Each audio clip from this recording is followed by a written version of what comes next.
Winnie Blythe held out her 2 hands in front of Caleb Ford and let him watch them shake so that he would understand exactly what he would be getting, and Winnie said the thing she had been dreading to say.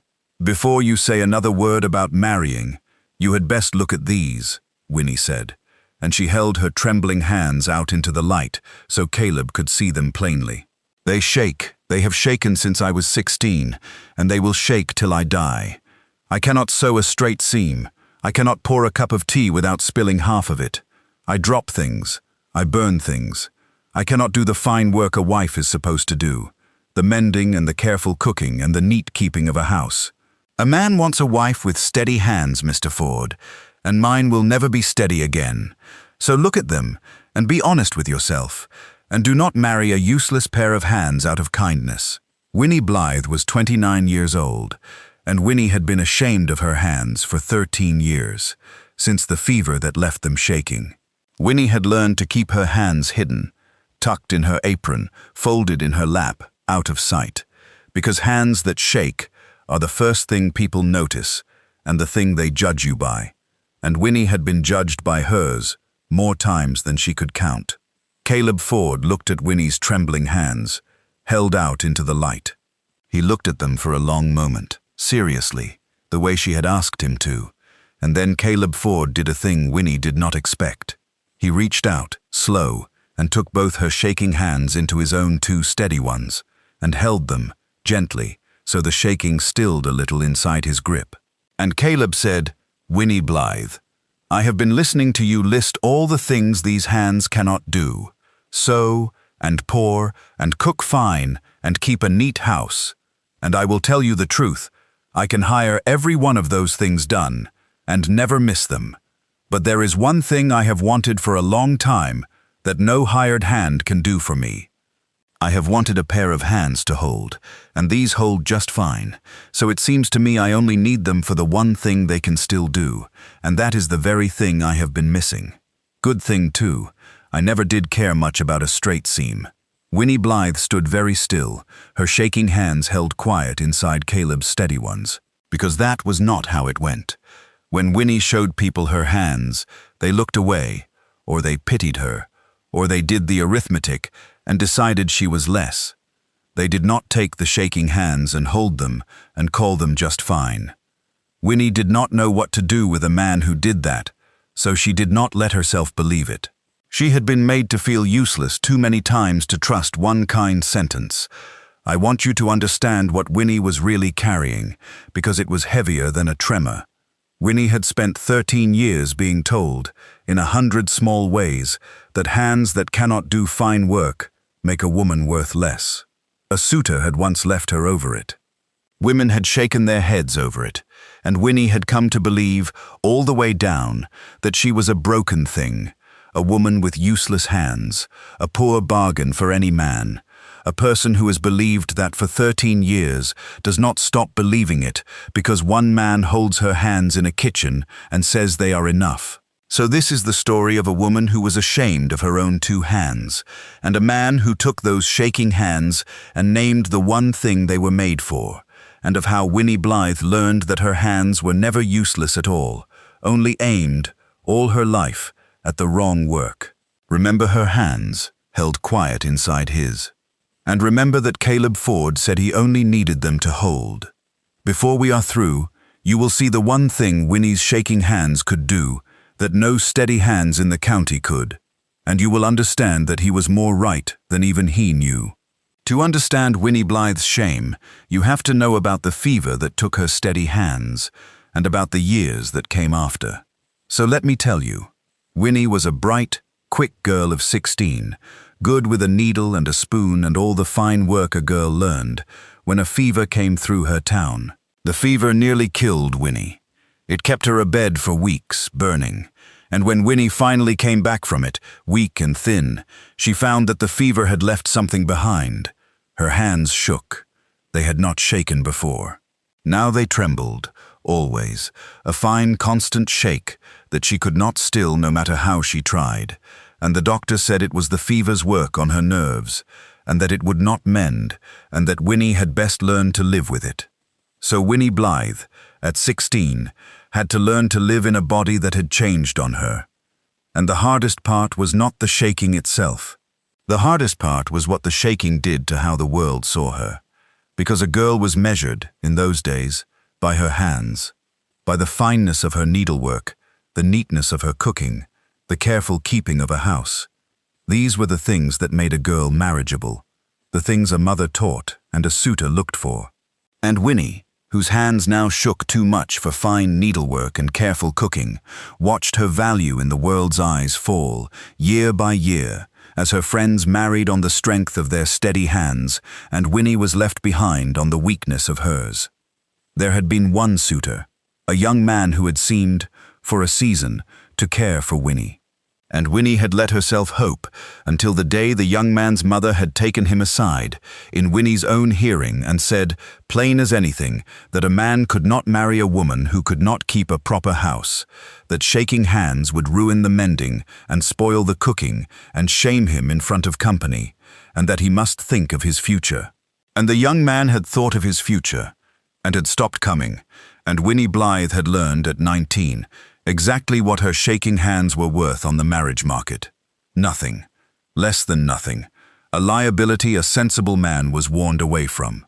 Remember the suitor, and his mother's words about a proper house. That judgment sat in Winnie for 10 years, and shaped everything, until a very different pair of hands taught her otherwise. So Winnie had made herself small and useful, in the only ways her hands allowed.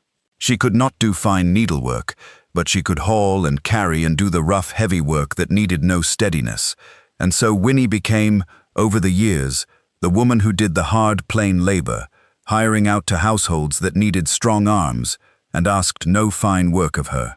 It was honest work, and Winnie was good at it. But it was the work of a woman who had given up on being wanted for herself, and had settled for being useful for her strength, because her hands had ruled out being wanted for anything finer. And Winnie had folded her hopes as small as she folded her trembling hands into her apron, and had come, by 29, to expect nothing else.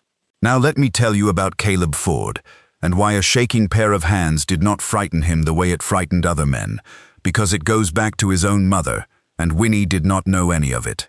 Caleb Ford was 33, and Caleb ran a good ranch near Rock Creek, and Caleb had been raised by a mother he loved more than anyone in the world. And in the last years of her life, Caleb's mother's hands had begun to shake. It was the palsy that comes sometimes with age, a fine, constant tremor, and it had taken from her, near the end, the fine work she had done all her life, the needlework and the careful cooking she had been known for. And Caleb, a young man then, had watched his mother grieve the loss of her steady hands, had watched her weep once that she was becoming useless, a burden, a woman who could no longer do the things that had made her herself. And Caleb Ford had done a thing, in those years, that taught him everything. Caleb had taken his mother's shaking old hands in his, the way you would later see him take Winnie's. And Caleb had held them, and Caleb had reminded his mother of a thing she had forgotten. He had reminded her that those same shaking hands had held him when he was small and frightened, had held him through fevers and nightmares, and the ordinary terrors of childhood, and that they had held him just as well shaking as they ever had steady, because holding does not need steadiness. It only needs love. Caleb's mother had wept at that, but a different kind of weeping. And in the last years of her life, Caleb had made sure his mother knew that her hands were not useless, that they were, to him, the most precious hands in the world, shaking or not, because of everything they had held. Caleb's mother died knowing that. So when Winnie Blythe held out her trembling hands and called them useless, Caleb Ford was perhaps the one man in the whole territory who already knew, from love, exactly how wrong she was. Winnie Blythe came to work at the Ford Ranch first, hired for her strong arms and her willingness, before there was ever talk of marrying.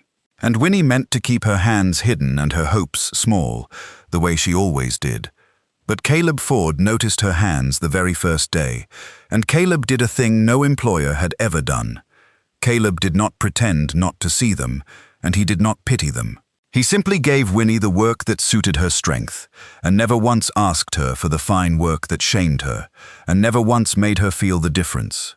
And Winnie, who had spent 13 years bracing for the moment an employer would notice her hands and think less of her, found that with Caleb Ford, the moment simply never came.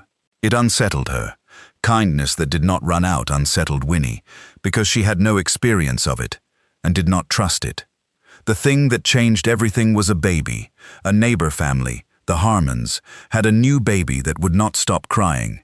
It was a colicky child, the kind that cries and cannot be settled, and the young Harmon mother was near collapse with exhaustion and worry. And one afternoon she came to the Ford ranch nearly in tears, because she had heard Winnie was good with hard tasks, and she did not know where else to turn, and could Winnie please just hold the baby for an hour, so a desperate mother could sleep. Winnie took the screaming baby, though she was afraid to, because Winnie had learned not to trust her hands with anything precious or breakable, and what is more precious and breakable than a baby? And Winnie held the small screaming thing against her, and her hands, as they always did, shook.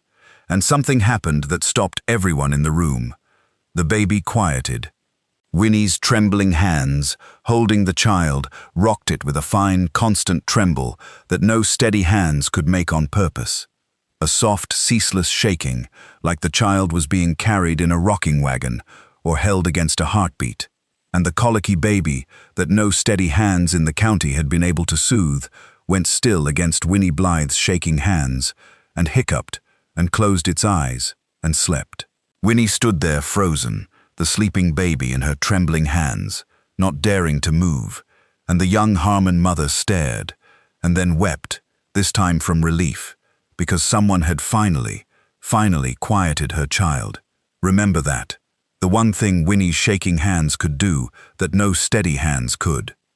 They could soothe a baby that nothing else on earth could soothe, because the very tremble that ruined a straight seam was, to a fretful infant, exactly like being rocked, ceaselessly, gently, against a living warmth. The thing the world had called Winnie's uselessness turned out to be, in the right place, the one gift no one else in the county had. Word got around, the way it does. And over the following weeks, Winnie Blythe became the woman the young mothers of Rock Creek brought their inconsolable babies to, and Winnie's shaking hands quieted every one of them. And Winnie, who had spent 13 years believing her hands were good for nothing fine, discovered that her hands were good for the finest thing of all, the soothing of a frightened child, and that she was the only one who could do it. It changed something in how Winnie carried herself. Not all at once, but a woman who has been told her whole life that her hands are useless, and then discovers that those same hands can do a thing no one else can, begins, slowly, to stand a little straighter.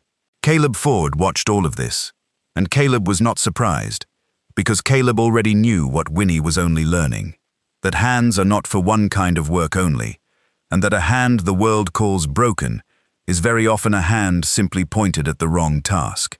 And Caleb, watching Winnie soothe the county's babies with her trembling hands, fell the rest of the way in love with her, quietly, the way he did everything. But Winnie would not let herself hope, even now. That was the deep old habit in her, the same guardedness the widow Meg and the reader Ada had carried in their own stories. Though none of these women ever met, Winnie had learned her worth too young and too hard. She could believe her hands might soothe a baby. She could not yet believe they might be wanted, held, married, by a good man who could have chosen a woman with steady hands and a fine straight seam. So Winnie kept her hopes folded small, and waited, still, for the day Caleb Ford would come to his senses and want the steady-handed wife a man was supposed to want. And that waiting, that old refusal to hope, is what nearly cost Winnie everything, because a woman who cannot believe she is wanted will sometimes throw away the very thing she wants most, to spare herself the pain of having it taken. Which is exactly what Winnie Blythe almost did, on a hard day that first autumn, when her old shame rose up one last time, and very nearly won. It happened because Winnie overheard something she was never meant to hear, and it woke every old shame she had. Caleb Ford had begun, by then, to speak openly of marrying Winnie, and Winnie had begun, against her own guard, to let herself half believe it. And then one afternoon in town, Winnie overheard two women talking, not unkindly but plainly, about the match. And one of the women said that it was a fine thing Caleb Ford was doing, taking on a woman with hands like that, but that she did not envy him, for a man needs a wife who can keep a proper house, and how would poor Caleb manage with a wife who could not sew or cook or pour a cup of tea without spilling it? And it was a kind thing but a foolish one, and Caleb would come to regret marrying a useless pair of hands. A useless pair of hands. There it was again, the exact judgment that had cost Winnie her one young suitor 10 years before, the exact words that had shaped her whole life. And every bit of the hope Winnie had let herself feel collapsed under it, and the old certainty came roaring back. Caleb would regret her. A man needs a proper house. She was a useless pair of hands. Winnie had let herself forget it for a few warm weeks, and now the world had reminded her, and it felt like waking from a foolish dream. So Winnie Blythe did a desperate thing. Winnie decided she would prove the women wrong. She would prove she could keep a proper house, shaking hands or not. She would show Caleb, and the whole town, that she was not a useless pair of hands. And so, in secret, Winnie set out to do all the fine work she had avoided for 13 years. The mending, and the careful cooking, and the delicate keeping, all at once, all perfectly, to make herself into the steady-handed wife she believed Caleb deserved. It went exactly as badly as 13 years should have taught her it would. Winnie tried to sew, and her shaking hands drove the needle into her fingers until they bled, and the seams came out crooked and torn. Winnie tried to cook a fine, delicate supper, and her trembling hands upset the pot, and scalded her wrist, and burned the meal to ruin.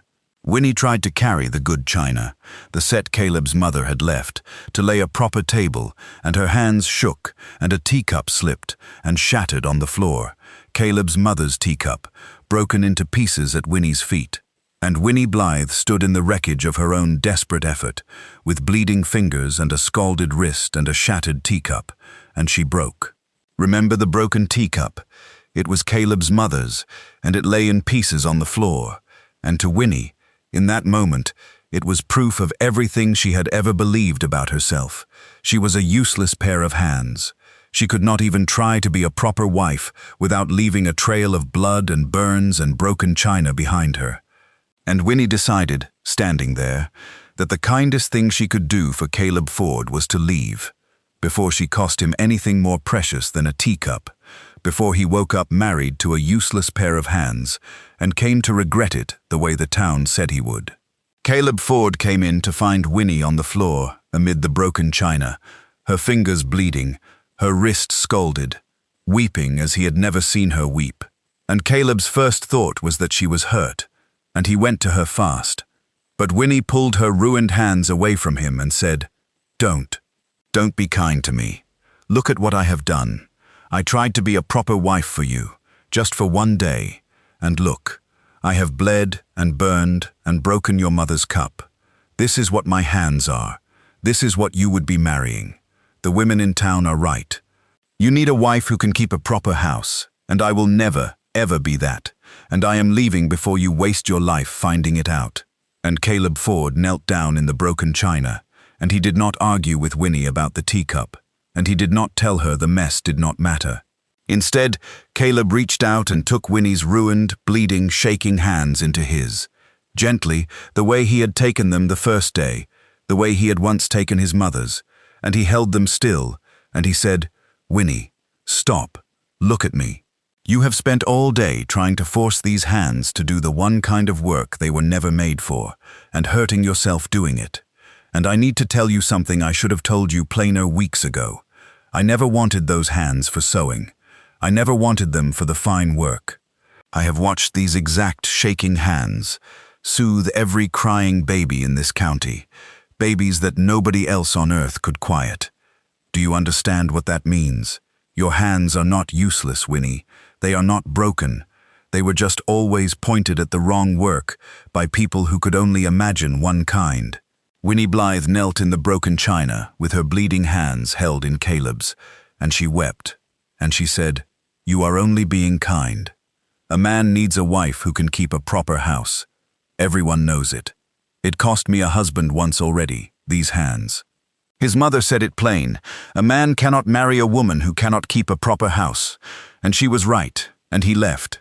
And everyone since has known it too. And Caleb Ford said, "Let me tell you about another woman with hands like yours, and then you can decide who is right." And Caleb told Winnie about his mother, about the fine needlework she had been known for all her life, and about the palsy that came with age, the shaking that took her steady hands away in her last years, the way it had taken her fine work, the way she had wept once that she was becoming useless, a burden, a woman who could no longer do the things that had made her herself. And I took her shaking old hands in mine, Caleb said, the same as I am holding yours right now. And I reminded her of a thing she had forgotten.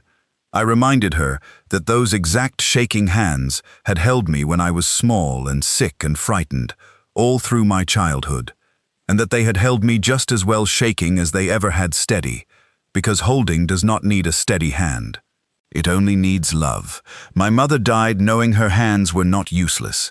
She died knowing they were the most precious hands in the world to me, shaking and all, because of everything they had held.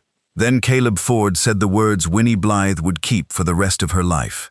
So when you held out your shaking hands that first day and called them useless, Winnie, you were talking to the one man in this whole territory who already knew better, because I learned it at my mother's side. The world measures a woman's hands by the fine work they do. It is a fool's measure. It always was. I do not measure hands by their seams. I measure them by what they hold. And your hands, Winnie Blythe, have held and quieted every frightened child in this county, which is more than my steady hands have ever managed. I do not want a proper house. I can hire a proper house. I want a pair of hands to hold mine through a long life, and to hold our children when they are frightened, and shaking hands do both of those better than steady ones ever could. That teacup does not matter. Let it stay broken. Your hands are the least useless thing I have ever held.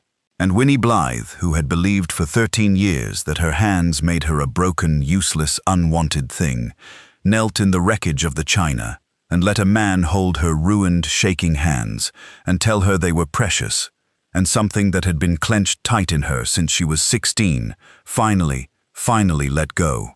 Because Caleb had not argued her out of her shame with pretty words. He had shown her a different measure, one he had learned at his own mother's side, and against that measure, Winnie's hands were not a failing at all. They were a gift. The world had simply been too narrow to see. "I do not know how to stop believing I am useless," Winnie said, through her tears. "I have believed it half my life." And Caleb said, "Then let me hold these hands every day until you forget how. I have got a good deal of practice. My mother took some convincing too. It is the best work these steady hands of mine have ever done, and I mean to keep at it." Caleb bound up Winnie's bleeding fingers and her scalded wrist, gently, with his own steady hands, and he left the broken teacup where it lay, and later, when it was swept up, he kept one shard of it, the piece with the painted flower on it, on the mantel. Not as a reminder of a failure, but as the marker of the day Winnie Blythe stopped believing she was useless. And Winnie, when she understood why he kept it, wept again. The good kind this time. Winnie Blythe married Caleb Ford that winter, and they hired a woman from town to do the fine sewing and the delicate cooking, and Winnie never once felt the lack of it, because Caleb had been right, that those things could be hired, and the thing that could not be hired, a pair of loving hands to hold, Winnie had in full. Winnie's hands never stopped shaking. Caleb had never promised to cure them, and never tried, because there was nothing to cure. Her hands shook at the wedding, and shook holding the pen that made her mark, and shook the day, some years on, when she held her own first baby for the first time, and her own baby, when it was fretful, quieted against Winnie's trembling hands the same way all the county's babies had, rocked by the very tremble the world had once called useless.